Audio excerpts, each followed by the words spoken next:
friends, what a dominating game. The 49ers just won 31-13 against the Seattle Seahawks, like I predicted. But wow, it was demoralizing for the Seahawks. The 49ers walked down the field immediately scoring a touchdown, setting up the brand of football that they love to play, which is get out to an early lead, enforce their dominance, enforce their will, and then run the ball and run the clock out. Outside a third quarter lull, the 49ers completely dog-walked the Seattle Seahawks, coming out to an early lead and then completely finishing them off in the fourth quarter. We need to focus defensively. At one point late into the second quarter, the Seahawks had as many total yards as the 49ers had first downs. When giving praise for this game's win, we have to start with the D-line. They absolutely dominated. They had 6 sacks, and ever since the addition of Chase Young, Nick Bosa is back to being the defensive player of the year that we know him to be. It wasn't just Nick Bosa though. The entire defensive line was getting pressure on Geno Smith.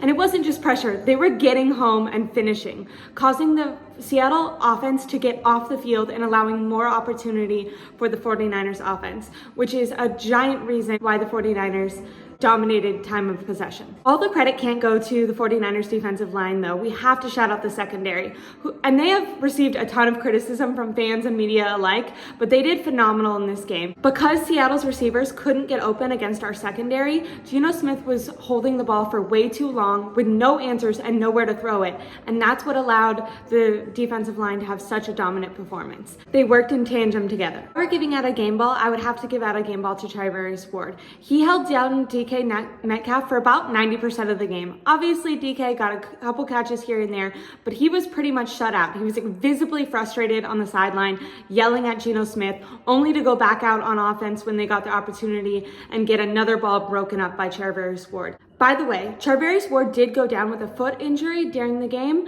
but he came back in and was able to play through it. This is actually an injury that he's been dealing with since before the season started, and it held him out during training camp. So fingers crossed that doesn't become a bigger deal. He has been working through it, so I think it's kind of just a pain tolerance thing, but it was scary for him to be out for a little bit because he performed so well. Additionally, I want to shout out Ambry Thomas. I love an underdog story, and he got an interception early on in this game, and for the last 2 games, Ambry has been showing up and playing great. That helps so much with his personal confidence and with the confidence of Steve Wilkes and the coaches around him. He really struggled the last year and earlier on in the season, so it's really impressive to see him bouncing back. I get so happy for him when he makes a good play, and it's also just wonderful for the 49ers that we've discovered his ability again.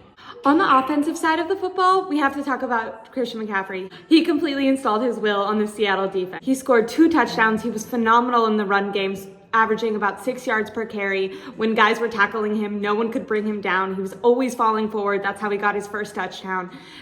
Dragging guys with him, phenomenal in the run game. Also was a pivotal figure in the pass game in keeping drives alive. He did phenomenal this game. Also, my favorite player, Deebo Samuel, who, if we're being honest, has really struggled this year. He showed up and made key plays. He scored a touchdown, the first touchdown, which really set the tone for the game.